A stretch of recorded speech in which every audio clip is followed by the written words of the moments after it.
decades.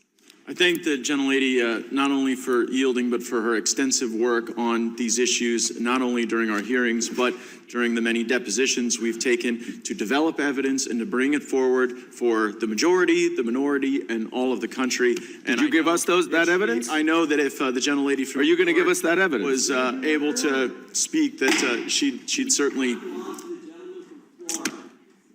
be eager to do so. Mr. Allen, we just astonishingly heard a Democrat on this committee question your allegiance to the United States. How many tours in Iraq did you do? I did 2 tours in Iraq, sir. And for how many decades have you held a security clearance? For 2 decades, sir. Ever been called into question before? No, sir.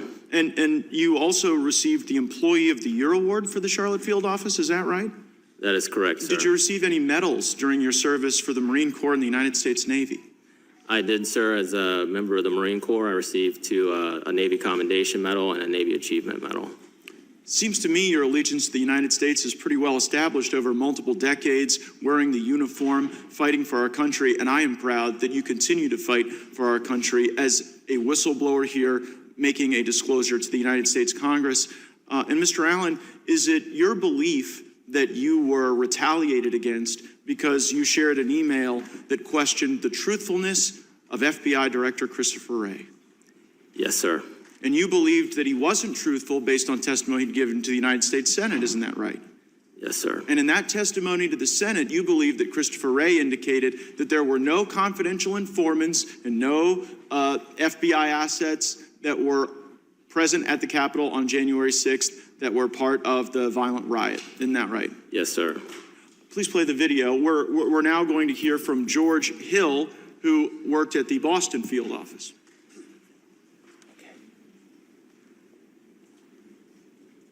The SSA in Boston said they were going to a political rally, which is First Amendment protected activity. No, we're not uploading. We're not starting cases on these people. To which they said, well, we're going to call your SAC. And the SSA said, go right ahead. Because when you're pushing back, you want to make sure that you have your 6 covered. So the SAC and the ASAC were intimately aware of these kinds of exchanges that were going on.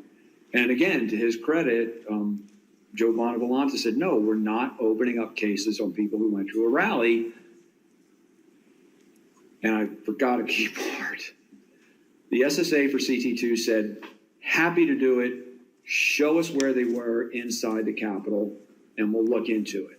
To which WFO said, we can't show you those videos unless you can tell us the exact time and place those individuals were inside the Capitol. To which the SSA responded back, and I was privy to these conversations firsthand. Why can't you show us?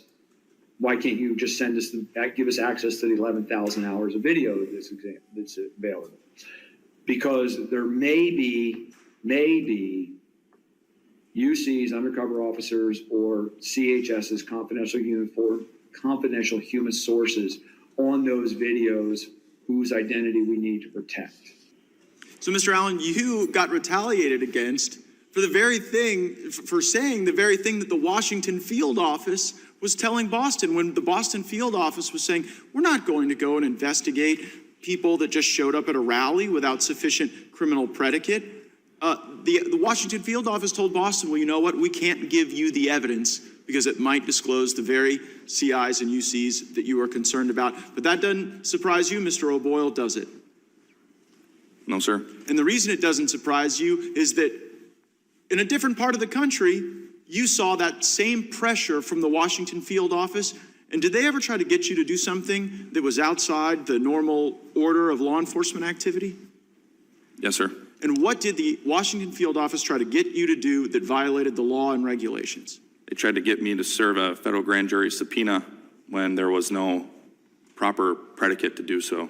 And the reason there was no predicate was because it was based on an anonymous tip, right? That's correct. And time and again, the Washington field office was trying to pressure you without corroboration to go start process on people. Isn't that right?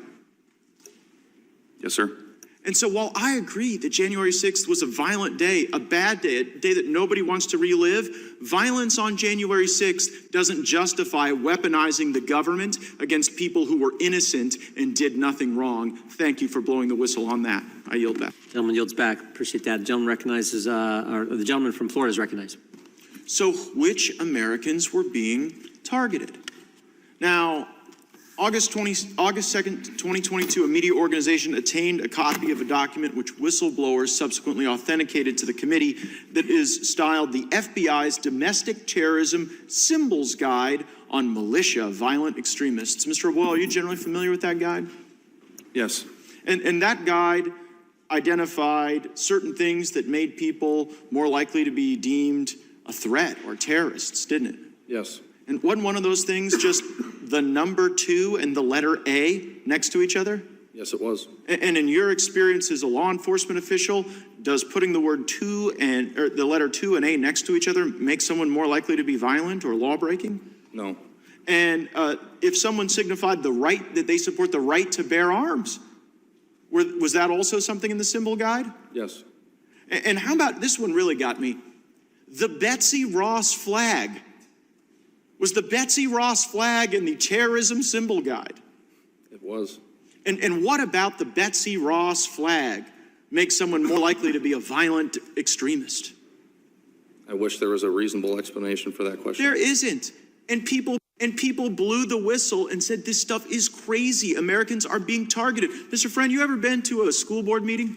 Yes, I have. FBI ever sent you to the parking lot of a school board meeting? Yes, they have. And in the parking lot of a school board meeting where the FBI sent you, you were taking down information regarding people's license plates. That's correct. Now, it wasn't the first time you'd been to a school board meeting, was it? No, I went on my own as a private citizen. As a parent. Yes. And so there you were. It must have been quite an interesting perspective. There you were taking down the information of people, parents attending school board meetings on behest of the FBI. And you had been one of those parents at a school board meeting. How did that feel? Well, after I attended privately, my colleagues teased me that they were probably going to start investigating me. You used to go after the worst of the worst, didn't you? Yes, I believe so. You went after people who looked at child porn, Yes. people who were sexually exploiting children. Yes. And then you were in the parking lot of a school board meeting, taking down the information of parents. What happened to the cases that you were working to protect our communities from the worst predators that exist? I was told they were not to be resourced, and then after I was suspended, they were handed off to local law enforcement. Wow, so the FBI just decided it was more important to have you in that parking lot of that school board meeting than getting the worst of the worst away from people that they could harm. That's correct. But you deserve the consequences you are getting, according to the ranking member. Mr. O'Boyle, the ranking member said that when people break the law, they deserve the consequences they get. And it doesn't matter that they served in the military. So what law did you break before the FBI packed up all your stuff and moved it across the country to Virginia? No true law. The only thing I broke was not towing the line for the FBI. Like I said when I opened, my oath is to the Constitution, not to the FBI. And our laws provide you avenues to talk to Congress, to talk to your supervisors about those concerns, right? Correct. And so you didn't deviate from that, did you? No. You didn't go to the media first, did you? No. You used what the law provided, and your family has paid an exquisite price for that, haven't they? They have. How old were your children when they moved you across the country? 6, 5, 3, and 2 weeks. A 2-week-old baby. Could you get your stuff? 6 weeks later.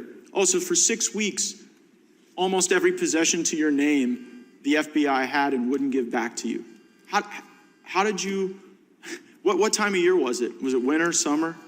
When I reported, it was in September. So when we were traveling, it was summertime essentially. So we had basically summer clothes, but then we were basically stranded in Wisconsin, which is where we're from. It gets cold there pretty quick. And Well, I'll take your word for it. I'm a Florida man. But what was it like when you had to go and explain to your wife that you didn't have coats for your children because the FBI wouldn't give them back to you? it was horrible. I mean, we were asking family for clothes and excuse me. It was a difficult time. Yeah, you became a charity case, didn't you? I did, and now I get derided for that. I never thought I'd have to accept charity in my life. I thought I would be able to take care of my family, but I'm grateful for everyone who has provided charity to me. That even includes a former colleague's church. I would name the church to give them recognition, but I'm too worried that the FBI would send informants to infiltrate that church as well. Yeah, well, they've already done that with the Catholics. I yield back. Gentleman yields back. Gentleman from North Dakota is recognized.